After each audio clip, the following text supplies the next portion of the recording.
بسم الله الرحمن الرحيم الحمد لله والصلاة والسلام على رسول الله اللهم لا علم لنا إلا ما علمتنا إنك أنت العليم الحكيم اللهم لا فهم لنا إلا ما فهمتنا إنك أنت الجواد الكريم وقل رب زدني علما. السلام عليكم ورحمة الله وبركاته. So today, of course, we're continuing on with the second class of the series on the fiqh of halal consumption. And alhamdulillah, last week we had a very beautiful reminder from Sheikh Tamim on just the classes that are being offered through the madrasa, through the Darul Ulum. And I just wanted to take a moment to repeat that, to share that with everyone who may have not had that opportunity or did not hear what he had to share.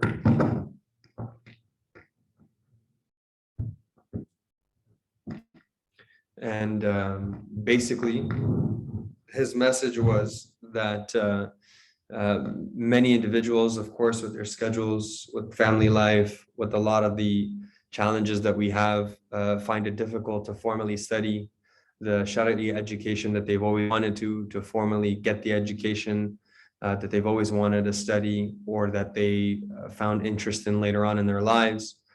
And so with Allah's mercy and generosity, we were able to establish this madrasa first and foremost, the Darul Ulum Al-Ashrafiyya here in Masjid Al-Huda. And we have our full-time classes, we have our full-time programs taking place during the week.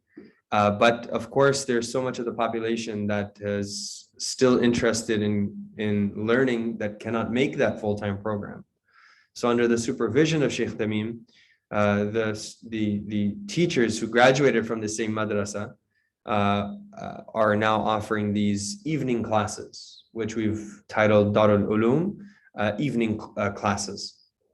And the idea behind that is that offering various subjects, classes over the course of the year that a person could take later on in the evening to again fulfill that thirst that they may have to complete or to study formally their Islamic education. So from amongst the various classes, inshallah, the madrasa will begin producing and will begin sharing. The first is our class tonight in the series, the 4-week series on the fiqh of halal consumption. Inshallah, we have a few more classes coming very soon. They will be on the website. They'll be shared on the social media. Please do take a look, inshallah. Invite your friends, tell others about these classes. Oftentimes we complain about not having enough resources, and then when the resources do avail themselves, we definitely don't want to not take advantage of them. So with that being said, inshallah, we'll do a very brief recap of the last week's dars, and that was because, of course, we did not have the live stream option available, and this time around, I think we have a few more these, inshallah, participants, those in person, of course, and those who are online. So like I stated, the class, the objective is that it is a 4-week class on the fiqh of halal consumption. One of the things that we're going to discuss is how, this is not meant to be an in-depth, detailed analysis of whether something is halal or haram, like an ingredients training. Trainings like that, of course, we can request local organizations, we can request the brothers from Hafsa to come and offer a training here if we wanted something like that. But rather, the idea is first and foremost is to bring about the awareness or the interest as to why this is an important subject for us. Why does it matter that we consume halal? And then, of course, following that is this understanding that we want to make sure that we understand the concept of halal in our entire lives, from all aspects of our lives. Not just the idea that halal is related to meat items, as we all mostly know, but that halal incorporates so many other categories. And so the breakdown of the dars is as follows, that first and foremost, we're in the first week, last week, we covered the definition, what it means for something to be halal and what it means for something to be dhabiha, and the misconceptions with regards to what it means for something to be halal or not. And then the spiritual implications. Now, it cannot go without saying what we put into our bodies has a direct link with our spirituality, our relationship with Allah, our ability to do good deeds, our ability to change our lives. And subhanAllah, there was an incident once I remember that a non-Muslim had come to me and had asked me about some restaurant or something. And he said that, the food there, it was halal. He was surprised. So I said, yeah, the food is halal. I was familiar with the restaurant he was referring to. And he says, that food was so good that I felt like it was blessed by God. I felt like it was touched by God. Now, of course, that's a bit of an exaggeration, but the point is that a non-Muslim felt something different about consuming halal food. And of course, that is something which is very true and authentic. In any case, today's dars, inshallah, we'll be discussing ingredients, or at least the discussion about ingredients, the various areas of concern, including clothing, including income, marijuana usage, CBD versus THC, alcohol usage, cheeses, enzymes, a variety of topics that are sort of like a sore thumb for many individuals because it's such a confusing subject for many. And I want to remind everyone that we're not going to go into all the details that, all of the intricacies of the breakdowns of the chemical compounds for all of these, but what we will do is we'll understand sort of the origins, the basis, sort of where the fiqh of it comes from, where it stems from, and why we need to be extra cautious when it comes to various products that we consume or where we eat or what we put on our bodies. Next week, inshallah, we will be discussing the slaughter methods, right? Hand slaughtered versus a mechanical slaughtered, versus eating the meat of what we call Ahlul Kitab, or people of the book. Discussing seafood, the implications of eating seafood, what is considered halal and what's considered haram. Now, of course, this is in accordance to the Hanafi madhab. And then lastly, the fourth week, we'll be discussing the practical implications on our life, on our children, on our iman, and what we can do about it. So you go through this 4-week course, you learn all these various subjects, you learn all these various things. So then it begs the question, so now what? Now what do I do with that information? How do I now go practically apply this in my life? How do I go about asking certain questions? How do I go about verifying or validating some of these things? So that's a course summary of covering.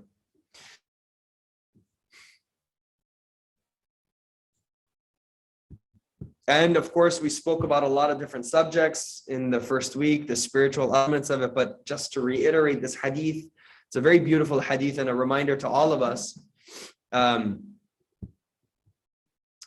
It's a reminder to all of us that here the Prophet ﷺ is teaching us that the command of eating halal and tayyib, or halal and wholesome food, is not just a command that is given to make life difficult, as some incorrectly understand it to mean, but rather that this is the commandment of the Anbiya alayhimus salatu wassalam, the prophets. This is a prophetic command. And the Prophet ﷺ is teaching us that by telling us and sharing with us that وَإِنَّ اللَّهَ أَمَرَ الْمُؤْمِنِينَ بِمَا أَمَرَ بِهِ الْمُرْسَلِينَ, that Allah subhanahu wa ta'ala is commanding the believers with the statement in which He ordered for the Anbiya, the prophets, which is يَا أَيُّهَا الرُّسُلُ كُلُوا مِنَ الطَّيِّبَاتِ وَاعْمَلُوا صَالِحًا, that, O you who believe, O messengers, O prophets, O messengers, eat from that which is halal and tayyib, that pure and wholesome foods, and then do right. So going back to the discussion on the connection to spirituality, eating wholesome and righteous has a direct link with doing righteous deeds.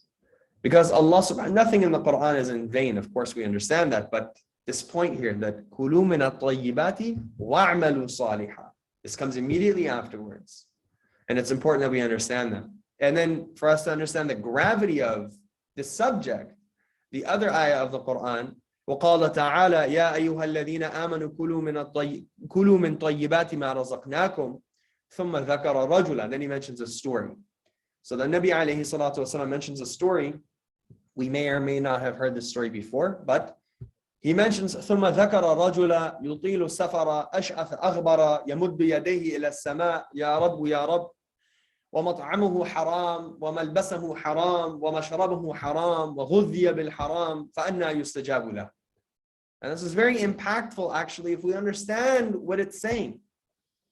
That imagine a person. Now, I mentioned in the last class that there are certain things that we learn as Muslims through a hadith, that when a person does this thing, then your du'as are definitely accepted. If you do X, Y, and Z thing, then your du'as are definitely accepted.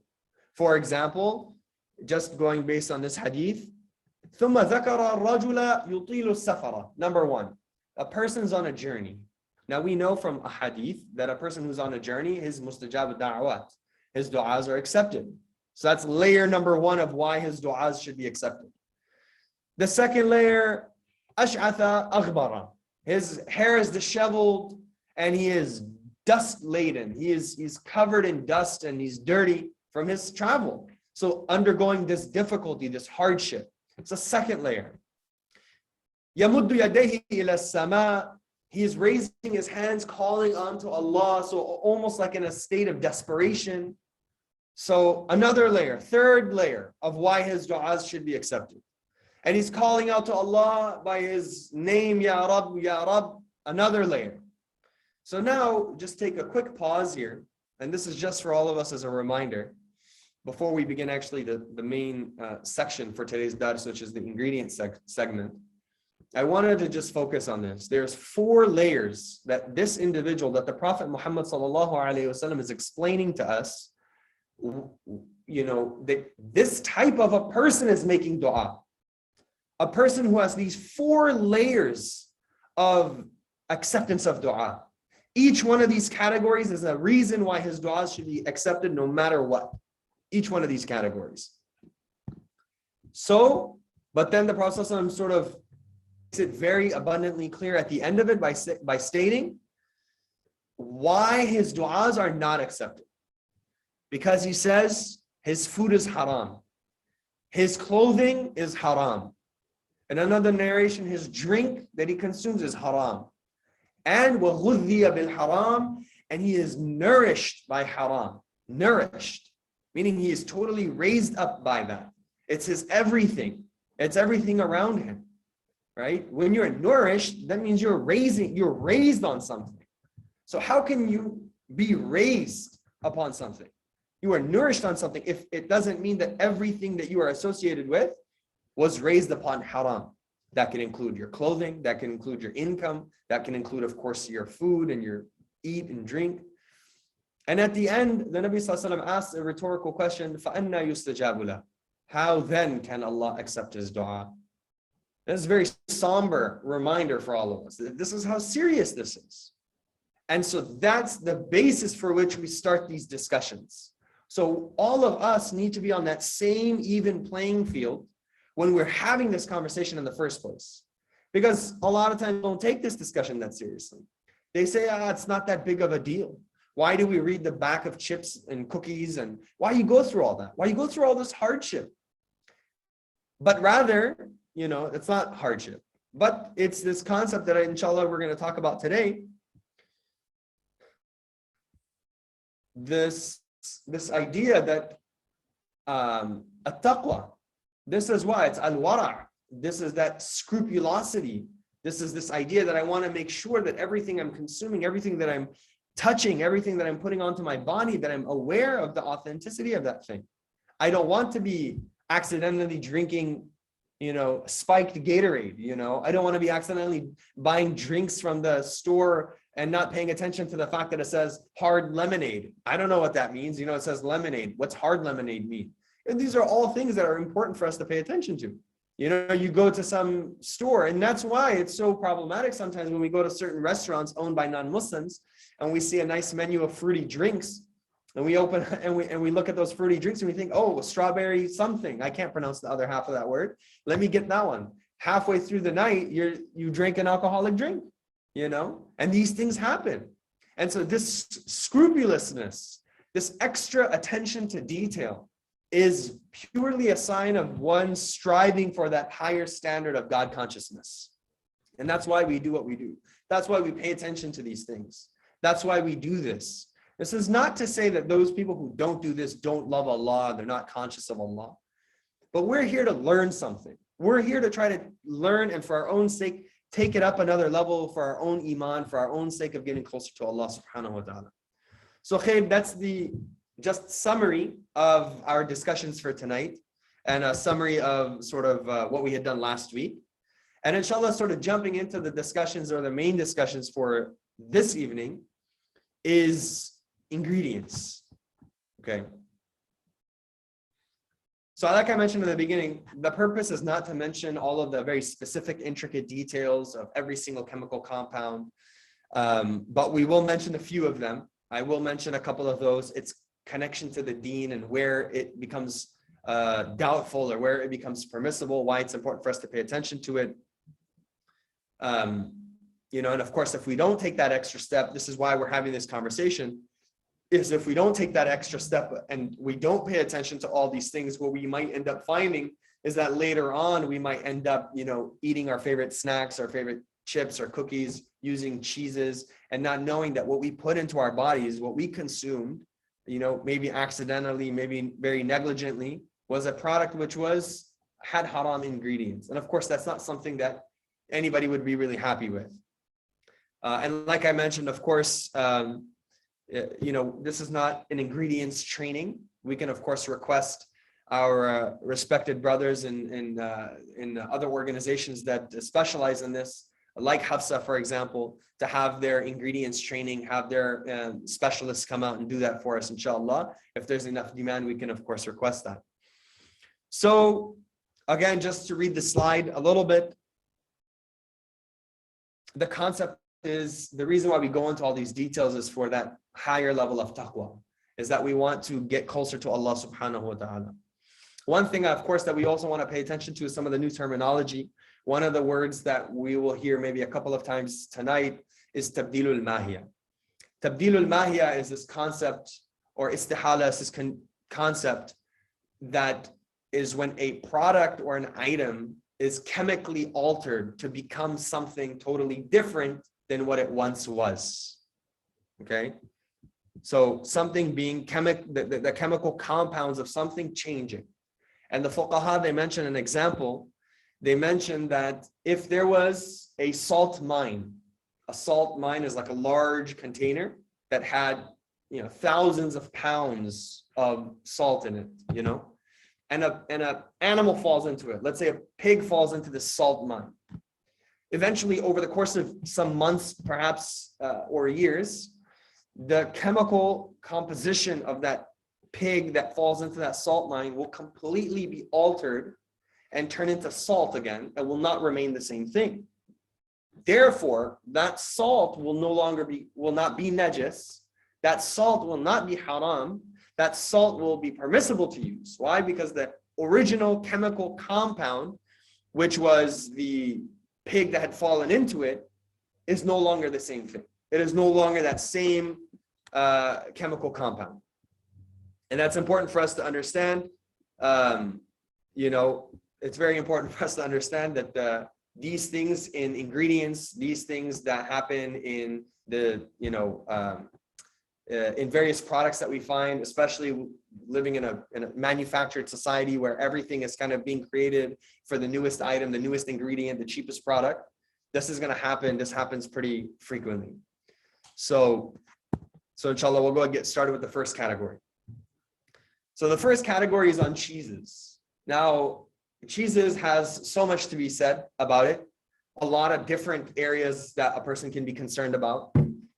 But we will, inshallah, for the purposes of this presentation, focus on just a couple of questions. So as it's stated here, understanding what is rennet, okay, a type of you know, product that's built up in the stomach lining of a calf. Number two, what are enzymes? You know, you see enzymes all the time on the back of products and packages, and you know, we don't know whether it's okay or not okay to eat. So we always asking the poor Mufti Sahib or the Sheikh, you know, is this halal? Is hot Cheetos halal? Shouldn't even said that. That's like the most common one, right? Is hot Cheetos halal? So seeing enzymes, where does that come from? What is the process of enzymes? There's an acidic form of creating enzymes, which is very classic standard practice, very simple. You can do it at home.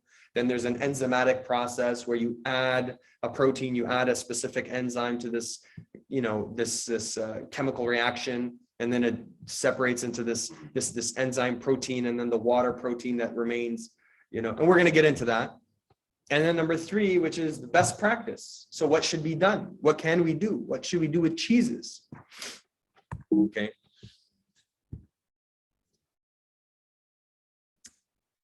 Yeah, this is what cheese looks like, in case you didn't know what cheese looks like. This is a roll of cheese here.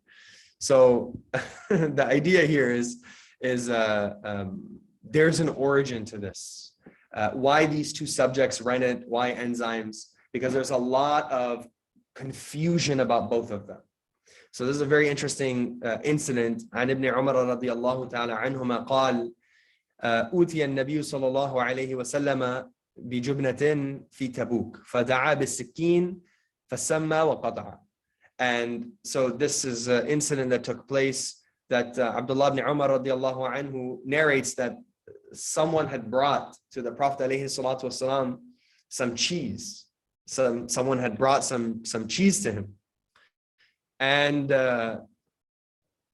while they were in Tabuk, and he asked for a knife, and he took the name of Allah and he cut it and he ate it, and he didn't ask. And the origins of this is, now this is what we're going to get into, the origins of this, kind of the story behind it, is in understanding that this came from non-Muslims. This came from people who were not Ahlul Kitab. These were like fire worshiper people who, this was from the land of Persia, and they had brought them some cheese, and cheese was presented. So rennet sort of, and this is what we're going to kind of go over a little bit. There's different ways to understand what rennet is, but the very simple, hopefully the simplest explanation I can give is that it is from the stomach lining of a baby calf. And there is a bit of a difference of opinion amongst the scholars and the ulama about what it is, whether it's permissible to eat or not permissible to eat based on how the animal that it was obtained from was slaughtered. So first and foremost, let's start off with the easier parts of this. Any type of rennet which is produced from pork is going to be haram no matter what. There's no difference of opinion about this. Okay, so any type of enzymes, any type of rennet that is produced from pork will not be acceptable. So that's very clear cut. So that's the easy stuff. Where it can get a little bit tricky, a little bit confusing, and inshallah, like I said, I won't make it confusing, but I'll just explain that there is a bit of a difference of opinion with regards to the rennet, is that the fuqaha have a difference of opinion about whether or not, if rennet was taken from an animal which was slaughtered according to the Islamic rites of dhabh, if that's the only rennet which is acceptable, or is it also acceptable to take this rennet, right, this bacteria that grows inside of the stomach lining of a baby calf, from an animal that was slaughtered not according to Islamic dhabh principles. Okay, there's the difference of opinion here.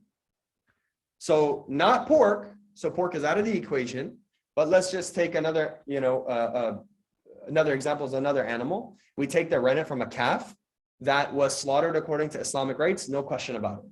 You take the rennet from its stomach, no problem. But what about an animal that was not killed according to the Islamic rites and rituals? Can we still take the rennet?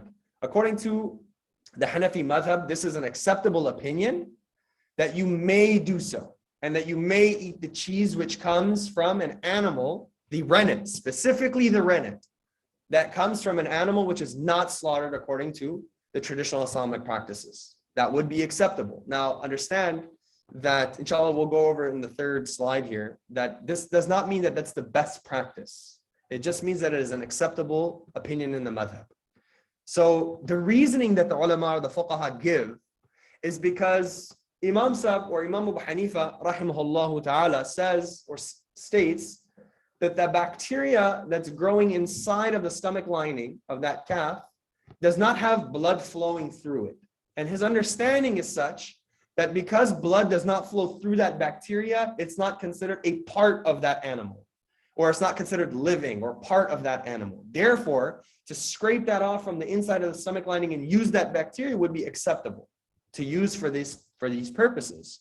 Now, of course, according to the other scholars and the other madhahib, we understand and we know that they do not accept that. That opinion is not acceptable according to the other scholars, the other mashayikh. So here the description is also mentioned on the slide.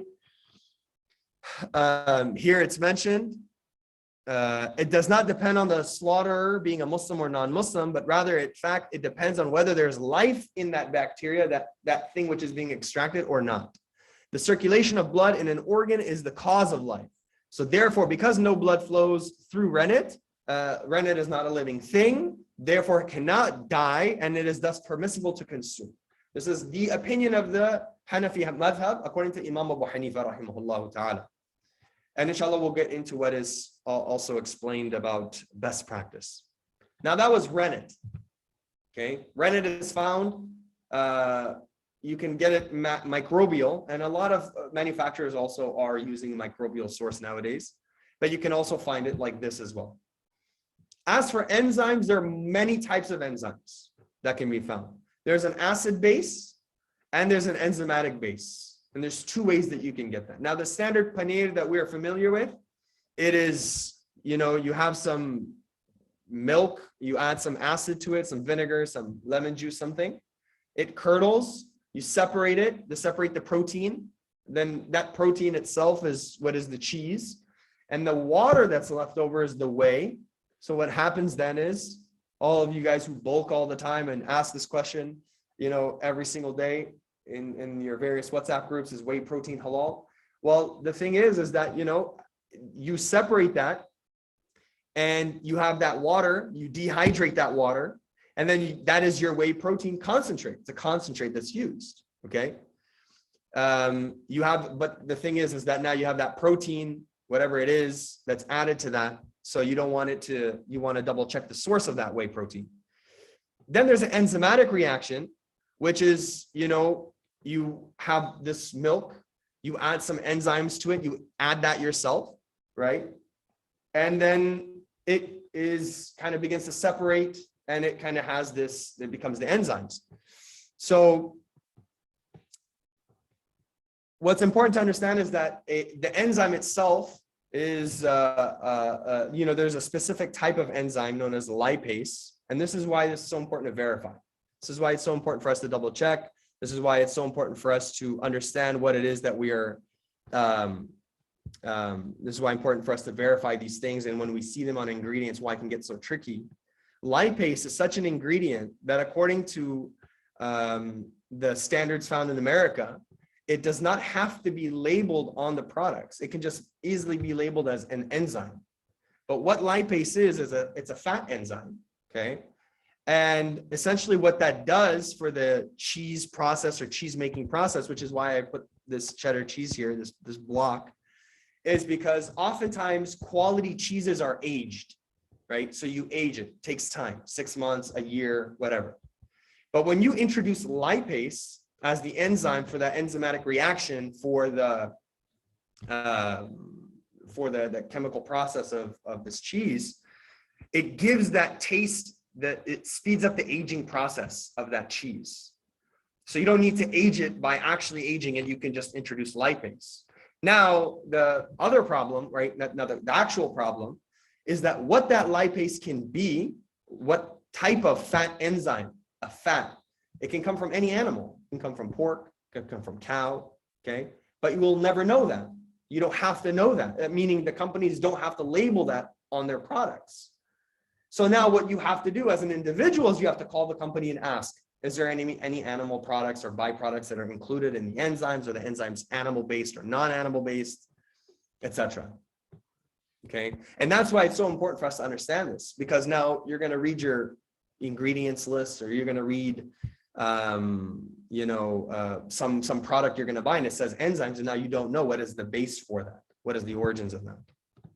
So in understanding that the best practice that we are referring to, okay, So again, the ulama do mention here that the ruling in the Hanafi madhab specifically is given upon the view, like I had mentioned, that rennet, which is extracted from an animal that is slaughtered Islamically or not, is acceptable.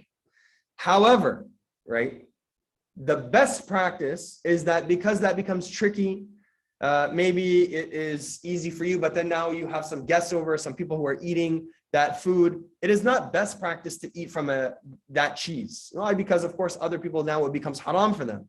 It's not acceptable for them.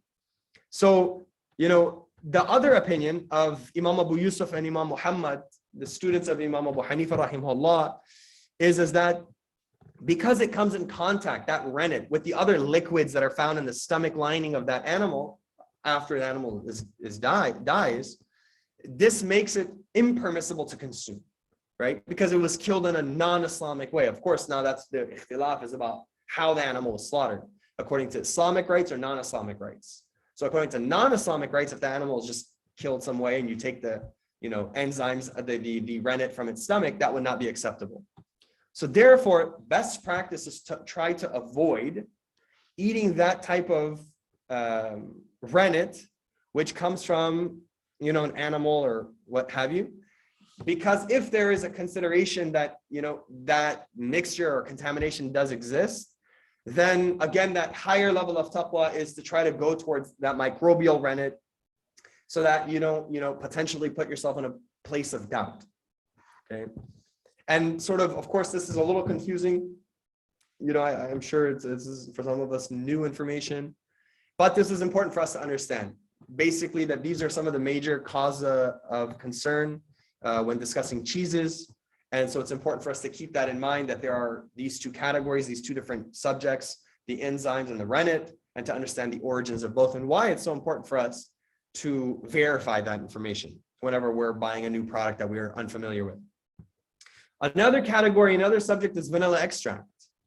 Okay. When understanding first and foremost, what is vanilla extract? It comes from the vanilla plant. Basically what it is that it's used for flavoring. It gives food flavoring, desserts. Oftentimes it's you put a very small amount, maybe a couple teaspoons in your baking, or teaspoons in some foods that you may cook, etc. And this can of course have, and it does often contain a percentage of alcohol. Okay. It includes within it a type of alcohol. I think it's ethyl alcohol and water. That's what the original compound is. That's how you get the flavoring. So 35% usually is the standard amount of alcohol in vanilla extract. Okay.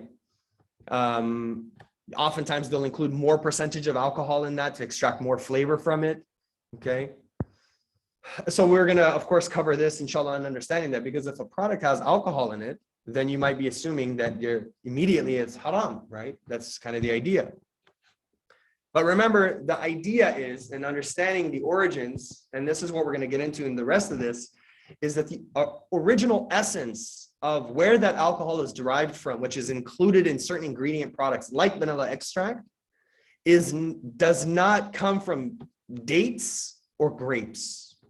These two things have been explicitly mentioned in the Sharia, okay, from the Prophet ﷺ, that if it comes from these two sources, then it would not be permissible. But because vanilla extract most of the time does not come, the alcohol does not come from those two sources, then the understanding would be that it would be acceptable to have vanilla extract. Why? So, or how? Based on the idea. I can't see my notes. That's not good. Based on the idea that. Okay. Well, based on the idea that the origins of that alcohol does not come from dates or grapes. It comes from some synthetic form, or it's another product altogether. And that's what you pay attention to. That's what you have to verify when you're purchasing or using vanilla extract. Vanilla extract comes in bottles. It comes in these little tiny bottles often. That's what a vanilla bean looks like. And that's kind of like where the flavoring comes from. But in order to extract that flavor, they oftentimes use alcohol to kind of like pull that flavor out from it. Okay. So again, with understanding vanilla extract, what you're looking for when you're finding or verifying it is where is the origin of that. So it would be halal to consume vanilla extract with the understanding that you know the origins of that, the alcohol which is used, and every company may be different. Right? I'm not saying that it cannot be made from dates or grapes, the alcohol that they use to pull the flavor out of the vanilla bean, but that's the homework or the research that you would have to do to verify. Yeah. So the alcohol source. So that's kind of what I was getting to, that this is kind of the idea. This is where our attention needs to be when we're talking about vanilla extract. So of course, the ulama and the fuqaha mentioned that drinking any type of grape or date derived alcohol, wine, alcohol, anything that comes from that, even if it may be a drop, will be deemed impermissible. You know, intoxication from non-grape intoxicants is also haram. So if alcohol is, you know, for example, beer comes from oftentimes barley, and that's an intoxicant. So that's not to say that beer is suddenly okay. Beer would also be haram because it's an intoxicant. Okay. So that's just important for us to understand. But the stipulation specifically about dates and grapes is different, and the stipulation of other types of intoxicants is different. Okay. Dates and grapes have been specifically mentioned by the Nabi alayhi salatu wasalam as being haram. Therefore, we take that very clearly that that and its derivatives would not be permissible for consumption. So that's why we always look at the origin source of that alcohol that's used specific in that vanilla source. And the opinion that we take, or the understanding for which or why that intoxicant becomes haram, is this hadith of Abdullah ibn Umar radiyallahu ta'ala anhu, wherein he says that the Nabi alayhi salatu wasalam says, "Kullu muskinin khamrun wa kullu muskinin haram, wa man shariba al-khamra fi ad-dunya famata wa huwa yudminuha lam yatub lam yashrabaha fi al-akhirah." So the takeaway from this hadith is that every muskir, every intoxicant, is a type of khamr, is a type of wine, it's a type of drink. And every muskir is a haram thing. Every intoxicant is haram. And this would be the basis for why, now, this is kind of taking it back even further. This would be sort of the reason why it's haram to drink alcohol or anything intoxicant. And we understand that already. So that's kind of like laying the foundations, differently.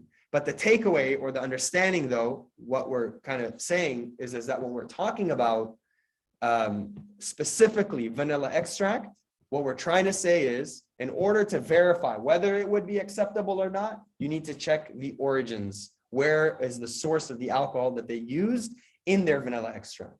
And if it comes from dates and grapes, then it would be explicitly haram. But if it comes from another source, then it would be acceptable to use because because it doesn't come from those two original sources. Okay. So the next category, or why my mouse is not showing up here?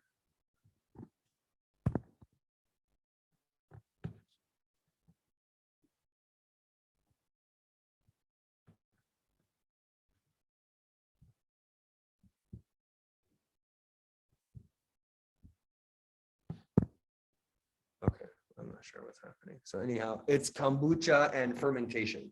This is along the lines of the same concept of alcohol. So for those of you who are unfamiliar, now kombucha is a very specific thing. You may never have actually even heard of it. It's a fermented tea drink, is basically what it is. And the reason why I wanted to mention this is because, of course, this was related to the understanding of, this is related to the alcohol source discussion. There's two types of kombucha that can be produced. One is a homemade fermented drink. The other is a manufactured fermented drink. Manufactured meaning it is done, through these large corporations, large companies, bottled at a factory, etc. Whereas homemade kombucha is very simple. You can make it at home. You add some, you have some green tea or whatever type of tea you have. You add some sugar, you add some yeast, you cover the top. It starts to, you cut off the oxygen from the source. So the yeast starts to eat up the sugar. You come back a week from then, and now you have a fermented drink. Okay. So, not recommended for anybody to just go ahead and do that. It's not a good idea. But that's how you come up with this like fermented drink. Now, the difference between homemade and manufactured. I'm gonna get to it. So kombucha looks like this. Kombucha comes in a lot of different colors. There's a Yerba Mate, I think, is a big company that produces it. There's a few other companies that produce it. So this kombucha comes, kind of looks like that. But what's important to understand is that when you make it at home, the problem is that the drink ferments, which means the alcohol is produced. And it is very difficult to discern when the alcohol started or the alcohol didn't start. Why? Because it's a chemical reaction. There's so many factors that could alter the reasoning, why something would be okay, when that would ferment faster or less. For example, if the weather is hot, if the weather outside is hot, the air is hot, that drink that sits outside is going to ferment faster than if it was freezing cold outside. And most people don't know all this information when they're, all these various details that can factor that in. The amount of sugar you put in versus the amount of yeast that you put in, all these things affect it. That's why the scholars and the ulama take the safer approach, and then they state that if a person is making homemade kombucha and they're fermenting their own drink, this drink at home, then that would not be permissible, because you will not be able to discern or delineate conclusively whether or not alcohol process has started in that drink versus not. So that's why homemade kombucha is always a big no. It's always something you want to be extra cautious of and never get into. However, as for manufactured products, there's a lot of variation here. There's a lot of areas to pay attention to. Number one, namely, probably the most important one, because people ask, is kombucha okay? It's it's good for like your stomach, and it's basically a fermented drink, but it has a lot of benefits for people who, oftentimes they have stomach pain, they have stomach problems. It has good bacteria in it. That's why they eat it, they drink it. But in any case, the question arises, can I have kombucha from the store? Now, the thing is, some drinks have a label that says for religious purposes, there may be a degree of alcohol in this, etc. Yes, but in very minute amounts. And remember, the origin is not from dates and grapes. So therefore, that minute amount is not the amount that will intoxicate a person. That's not that minute amount is not going to, if you drink 5 of those kombuchas, you're going to get a stomachache and throw up because you drank 5 kombuchas. You're not going to get drunk off of it. Right? That's how minuscule that percentage is. And if you want to look at it just from a scientific point of view and make that argument, well, no, anything with alcohol in it is totally haram, then your Coca-Cola, your Gatorade, your Snickers, everything is going to be haram then at that point. So we have to understand that there's a process to this, right?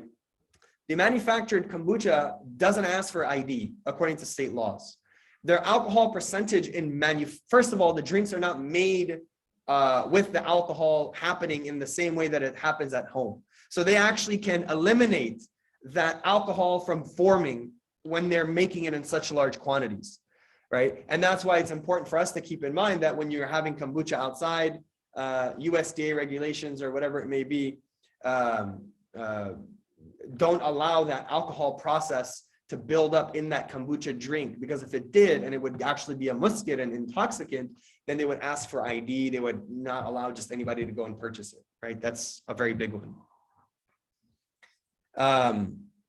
And that's essentially what we're kind of the big takeaway here with kombucha, is that the alcohol content in the manufacturing process is so insignificant, it's so low that a person would not get drunk or even have the effect of the intoxicant in them while drinking that drink, that it would affect them, etc. And of course, we understand that because the laws don't allow you to sell an alcoholic beverage to a minor, they would ask for ID, etc.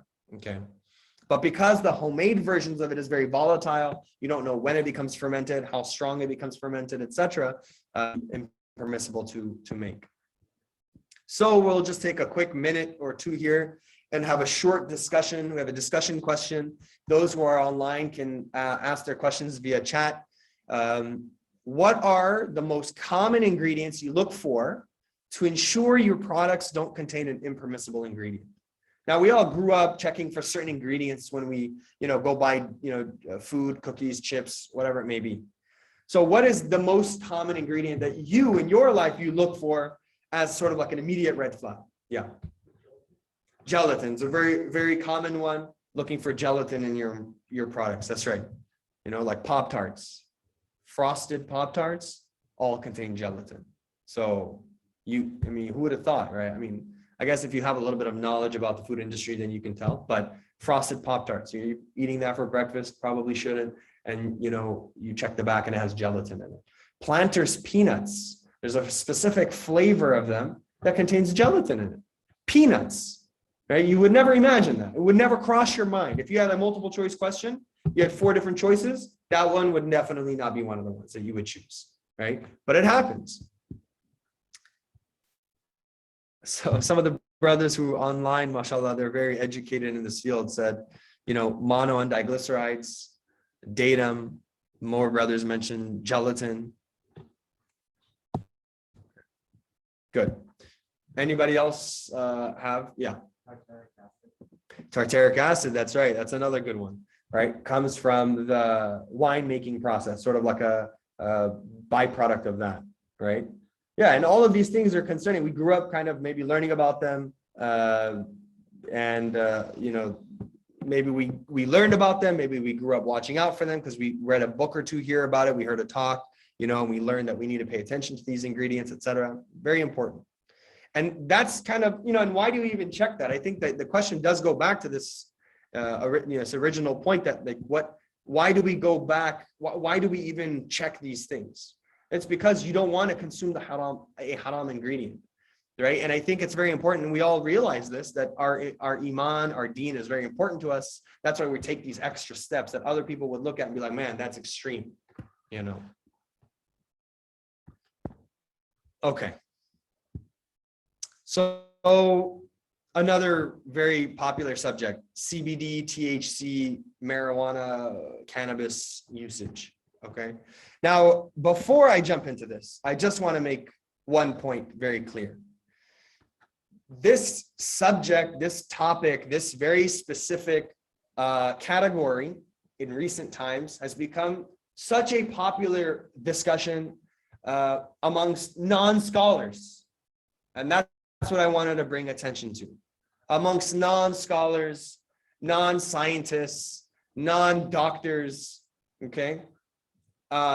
People take one thing that they heard and they run with it.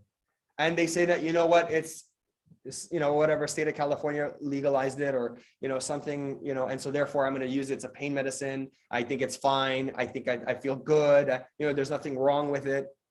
So I'm not going to get into the emotional elements of this because I think that's not the objective of this dars. But I think what is important is to break down what we're talking about. Now, there may be people who just hear the word marijuana or cannabis and they immediately, are against it or opposed to it. Reasonably so, understandably so, you know, of course. But there is in the plant itself some benefits. So marijuana or cannabis has been used for centuries, for hundreds of years. It's been used for medicinal purposes. Of course, throughout history, there are people who abuse it as well. But its core usage was for medicinal purposes. Now, marijuana, this plant here, okay, plants, they look all sort of different. There's different strains. Some are stronger, some are grown for different purposes, some have different effects, etc. The picture on the right, it is on the right. Yeah. So the picture on the right, there's a person holding a bottle, and that contains a type of oil known as CBD. And this is a chemical which is extracted from the plant, the marijuana plant. Okay. So CBD is this chemical here, which is the non-intoxicating chemical. It does not have the side effects of taking marijuana. So by smoking it, by eating it, the hallucinogenic properties. So CBD does not contain that, right? Oftentimes, if you filter for it, you can look for 0% THC or a very, very low percent THC CBD. It may be more expensive, but it exists, right? For medicinal purposes. Then there's THC, which is that same chemical, which is found in marijuana, but this is the chemical compound that gives the intoxicating feeling, the high, as we know it, okay? So THC is what gives that high. Now, it's important to understand both of them, if you smoke the plant or eat the plant, or you take the oil of the plant, have essentially the same effect on an individual. For the most part, they have the same effect, the same healing, calming effect that it would have on a person, okay? Very similar. The difference is that THC has that high. And this is very important to understand because as we're having this discussion, as we're going to have the rest of this conversation here, that high element amongst the ulama and the fuqaha have been deemed and have been determined to be an intoxicant. Because oftentimes you do lose clarity of mind, your judgment is clouded, you are not the same exact individual under the influence of marijuana with THC as you would be without it. This is there is no argument here. People build a tolerance to the high, to which then they jump to a higher strain, and then they build tolerance and build tolerance. So khair. That being said, I also want to make mention that CBD has this, a lot of these other drugs that are taken for pain medication, morphine, oxycodone, all these opiates, they're opiates. They're extremely addictive, highly addictive, very, very good for medicine, pain relief, but they're an opioid, right? They're a very powerful opioid.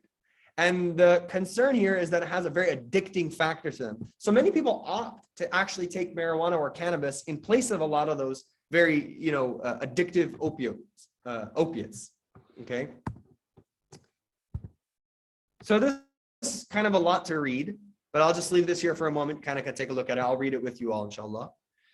The hadith that mentions about the intoxicants, kullu muskirin khamrun or kullu muskirin haram. Every intoxicant is impermissible.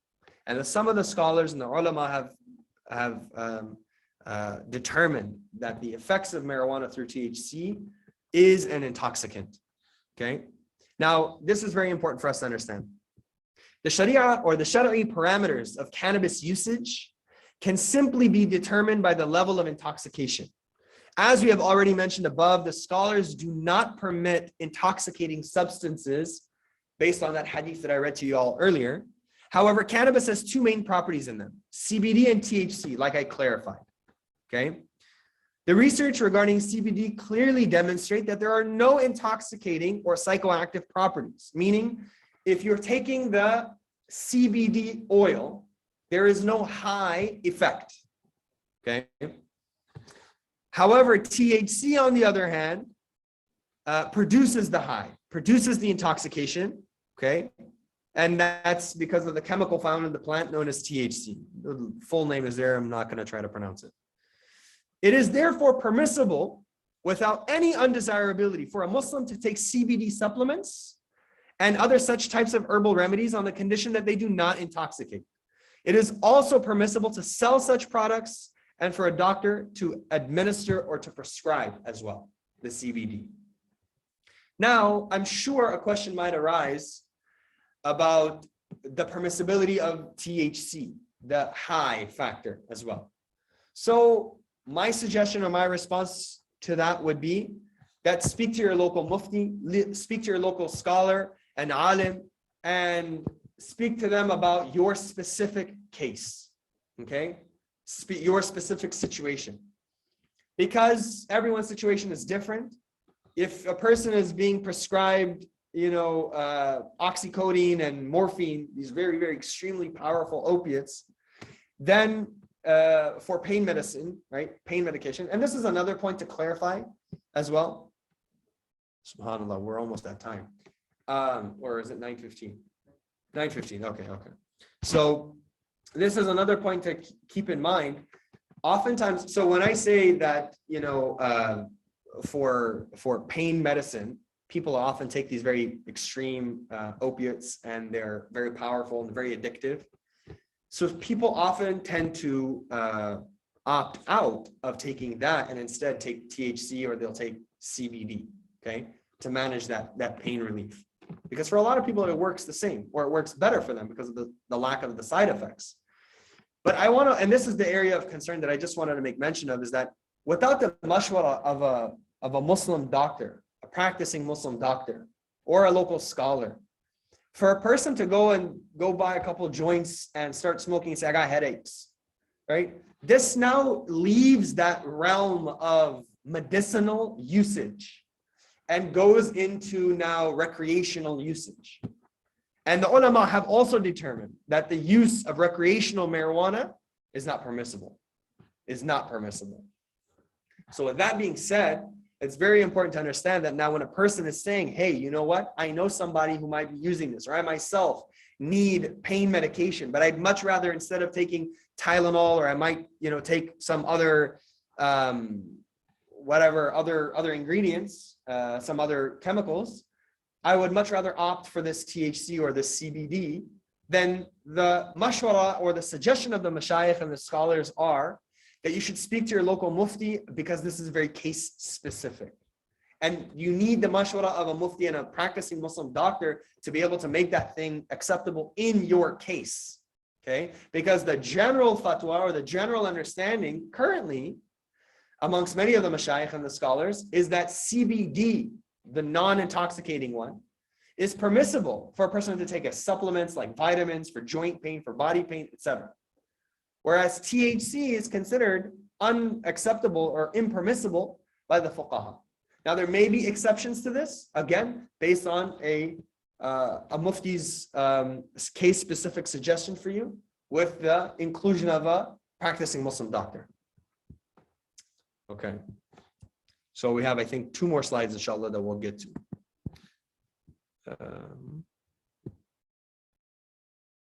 Yeah. So now the discussion about alcohol. And this is one that, again, I want to make sure that it's clearly understood. The point isn't whether or not alcohol is halal or haram or anything like that, because I think we all understand that it's not halal, it's not acceptable.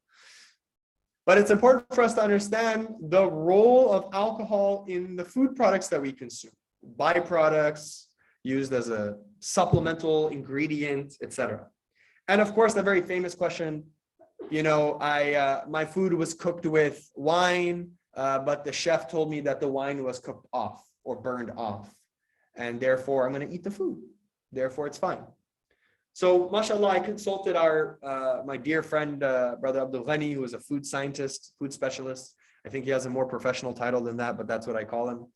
And he told me a couple of things about this, and it was very important. And alhamdulillah, I wanted to share that with everyone. That first and foremost, whenever you're cooking with alcohol, whether it's beer, alcohol, wine, and they burn it off because they light it, or it cooks off and it burns off when they reduce the food, and it keeps simmering, then all the alcohol is burned off and the flavor is left. He mentioned that not all of the alcohol is burned off, first and foremost. Yes, maybe what you see is burned off, meaning your pan is a lot less full, so that gets burned off.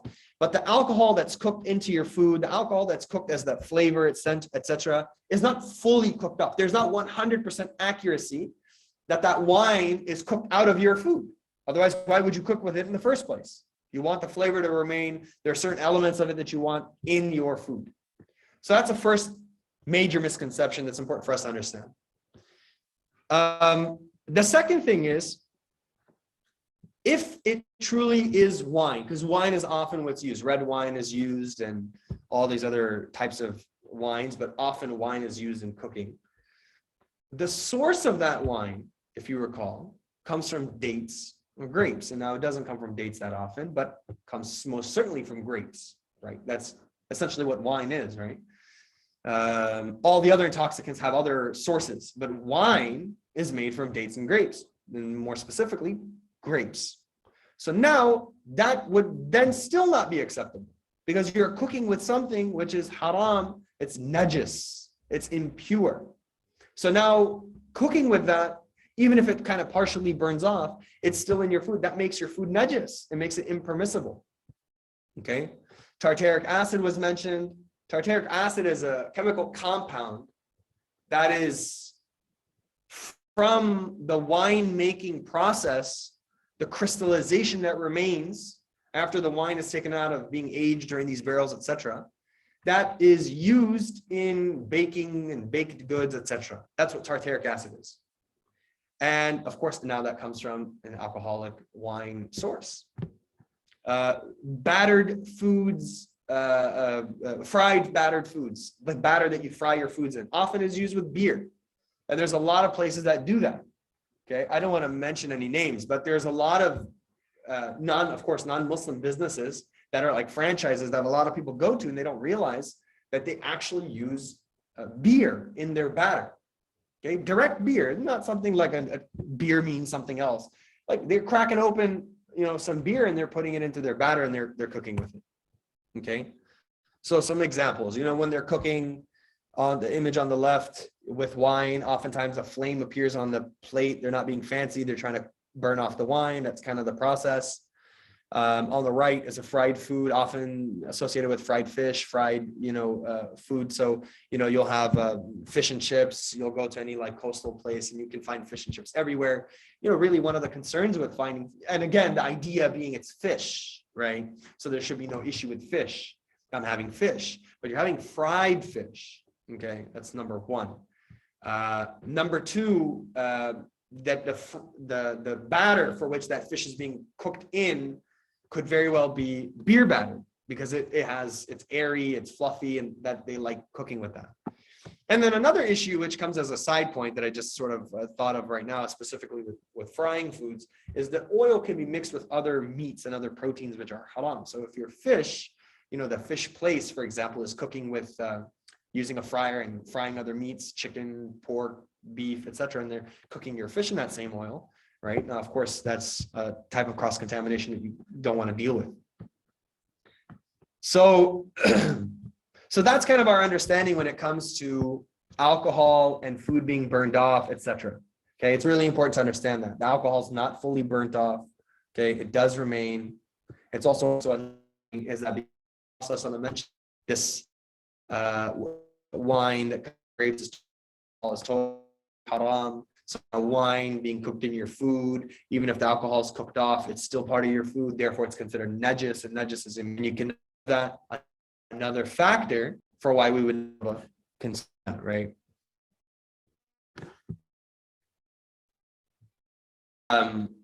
Another question that comes as a result of this, and this is something that's important for us to mention, is the vinegar. Right? There's a lot you can make vinegars with any type of item. You have white wine vinegar. You have rice wine vinegar, white wine, red wine. All these various wine. If it's a vinegar, there's a rule of thumb for everyone. Vinegar for consumption, because no alcohol left in it. There is no alcohol left in the vinegar. Why? Because it oxidates. There's oxygen in there. Alcohol does not ferment. Therefore, it's the flavor. It changes the chemical compound from alcohol. It's no longer alcohol. It's not an alcoholic drink. Okay. And there's a hadith where the Nabi alayhi salatu wasalam mentions ni'mal idam wal khal. So most delicious or the best type of like a curry mixture is vinegar.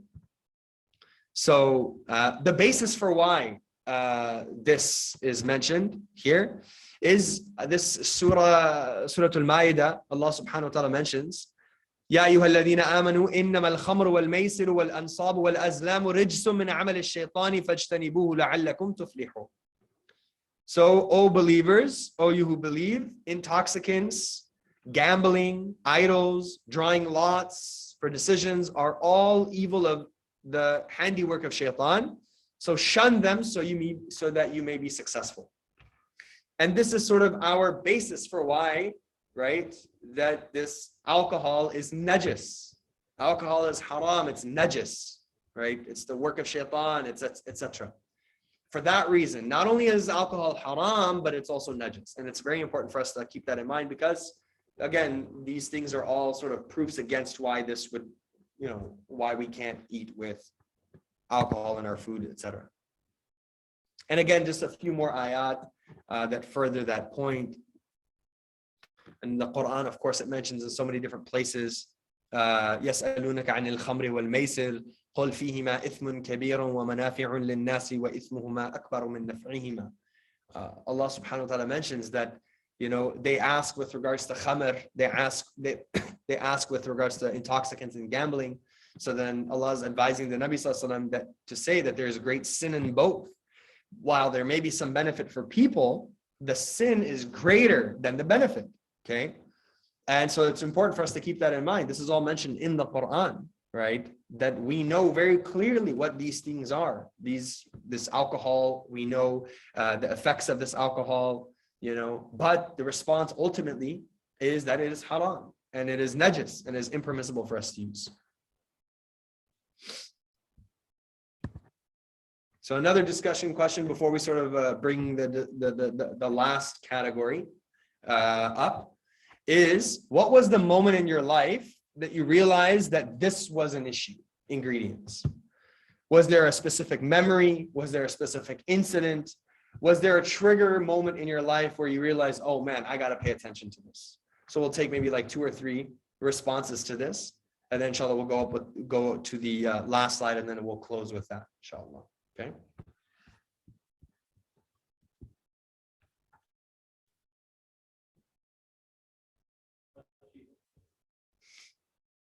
Hot Cheetos. Okay. There's some. Yeah, hot Cheetos is a confused. But why would that have been the memory? Did someone call you out on it? You must have been accidentally just walking around with the bag and someone said, hey, that's haram. And you're like, oh no. And then that triggered your desire to learn about ingredients. Maybe it was like a traumatic experience. Yeah. Trauma is a good healer for some of us, Yeah, so, some folks mentioned in the chat group, points about the day they met me was the day that this became an issue for them in their lives. So that's reassuring. Alhamdulillah, not really a lot of responsibility there. So khair. For everyone, they may have had different instances. For me personally, was growing up, it was just seeing my mom always checking the back of chips and stuff. I'd always want to just go grab a bag of chips or go grab some food or cookies, and always she would just take it, just read the back of it, and she would always double check because she had some book that she would reference and check and things like that. I always remembered, that's such an odd thing, but it became part and parcel of you growing up was a natural response to whenever you buy something. But that's where it started. So it was much earlier in my life. Another comment came in the moment I came to the US. I was told what to look for and to be wary of what you eat. And there are so many stories of this. I've heard so many, I'm sure we've all heard stories where people from Muslim countries, they eat the food of their own countries and they have no issues. And then they come to America thinking it's, it doesn't even cross their mind. They're eating regularly and eating out. And then someone eventually points out to them that, hey, this is not halal, none of this. You're eating these things. And, a big one. Actually, I should save this for next week, the meat discussion, but I fear that discussion is going to take too long, so I'll just drop it now. A lot of people, they say that In-N-Out is halal. The meat from In-N-Out is halal. Why? Because there's like a Christian Bible verse at the bottom of it. That meat is not halal. I don't know where that idea came from. That one was a bad one because that's stuck forever. As a matter of fact, the company was so annoyed by this comment and remark that they have in their frequently asked questions section on their website, there's an area that says, our food is not kosher, our food is not halal, So it's very important to keep that in mind, that, oftentimes people have this wrong idea, that, certain meats are okay, and inshallah, I'll have some book recommendations. Someone asked, do you have any book recommendations? I'm forgetting the name of that book, the Islamic rights of animal slaughter, the Islamic rights of animal slaughter by Mufti Taqi Osmani. It's been reprinted in a very nice print. There's like grass and some animals on the cover of it. So that's a really great book. That's a great book. I would use that as a great resource to learn about all the issues that are, coming up that have come up with regards to the meat situation in America. Okay, so with that being said, inshallah, I want to go to the last slide for us before we kind of wrap it up. And that's on clothing, leather, products that we can use in our lives, maybe all the time when we're cooking, for adornment, etc. And the consideration that we need to give to that, okay? Now, حُرِّمَتْ عَلَيْكُمُ الْمَيْتَةُ وَالدَّمُ وَلَحْمُ الْخِنْزِيرِ. Now, this is something, again, that we should know. Haram is al-mayta, so dead animals that you find, roadkill is haram. We can't eat that. If actually, I pose a question to all the folks who have family back home, etc. If you came home one day and you found, let's say you had a flock of sheep, and you went to work in the morning and you had 10 sheep. You come home and now you have 9 sheep. And you look around in the grass and there's one dead sheep on the grass sitting there. You don't know why, you don't know how, it's just dead. Okay. Its throat is not slaughtered, nothing. Now, about 99.99% of the Muslim world would not eat that because they were like, oh, that's mayta. That's murdar, as we say. That animal's dead. It's not acceptable to eat. Now, if a person were to go and take that animal and start eating it or cook it, etc., no one would do that. It's fully understand that concept. Okay, so that's what it's mentioning here. That's what carrion is. That's what roadkill. That's sort of like a dead animal. Blood. As Muslims, we don't consume blood. In a lot of cultures, they have blood pie, blood pudding, blood sausages. They eat blood. This is haram for us as Muslims. And lastly, of course, the flesh of pork, right? Pork. Eating pork is totally haram. This is a clear ayah of the Quran. Okay. So therefore, it's very important to understand that if this animal is mentioned this directly and clearly in the Quran, that is haram, it's a haram animal, it's a haram product, and anything that comes from this animal is also haram. The cheese that can come from the rennet of this animal is haram. The football that you take from the tanned skin of that animal is haram. The makeup that you can make from the fat that's derived from this animal is haram. The brushes, so leather brushes, this is something very interesting. Very, very fine brushes are made from pork, from pig, and that would be impermissible to use. It's used in shoes, clothing items, bristles and brushes. Sometimes it can be put into lipstick and makeup. But remember that discussion we talked about tabdilul mahiyya, that chemical change, okay? So sometimes from the fat source of pork, a chemical composition is made. And this happens maybe not, I don't know how frequently, to be honest with you, but it does happen. It does exist in the industry, where that fat from that pork is taken and it is changed and adjusted, but it's used as a base. But chemically, the entire molecular or chemical composition of that is no longer pork. And they'll completely turn that into something else, which is used in makeup. That would be an exception to the rule, okay? But if that doesn't happen, and rather it's an ingredient that's a very direct, sort of like fat or whatever, for shine, for color, for durability, for elasticity, that comes from pork, would be outright and totally haram. Okay, so I think that's it, inshallah, on mine. I know we went over by a little bit.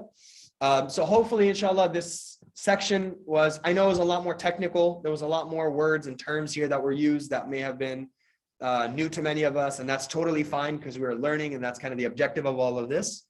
But inshallah, we'll go ahead and wrap up here. I know we're at time, so anyone who needs to leave can leave, of course, and we'll take maybe questions for a few moments, inshallah. Jazakumullahu khairan. Assalamu alaikum wa rahmatullahi wa barakatuh. Inshallah, next week we'll have the third class on animal slaughter, Ahlul Kitab, seafood, etc. inshallah. Okay, so I think there was a couple questions. So there was a question that came in about shampoos and creams, etc. How important is it to check? That is important to check. But for example, like I said, that tabdilul mahiyya, that element of where a product, the source of that product originally may have come from, pork, was chemically altered entirely to be something else. And so there's a question, I think, coming from there. So if you could take that. So then what we would then do is we would, that product would be okay. That product would not be an issue. And so we can use that. So for the person who asked the question about shampoos or creams, etc., if it comes, and it changes that chemical compound, it would be okay. You can slide the book underneath if you want. There's a brother who can take it from you, inshallah. Okay.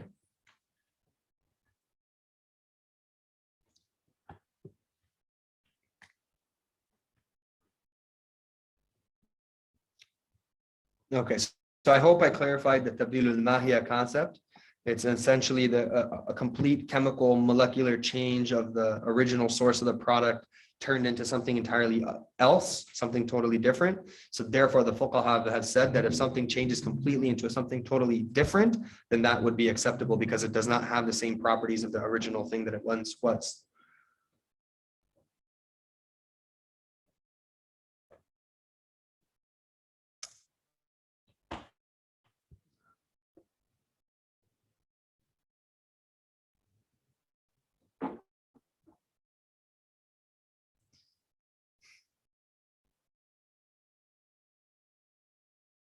Okay, so I'll answer these questions, inshallah, offline. Jazakallahu khairan, everyone. Inshallah, we will continue again next week. Jazakallahu khairan.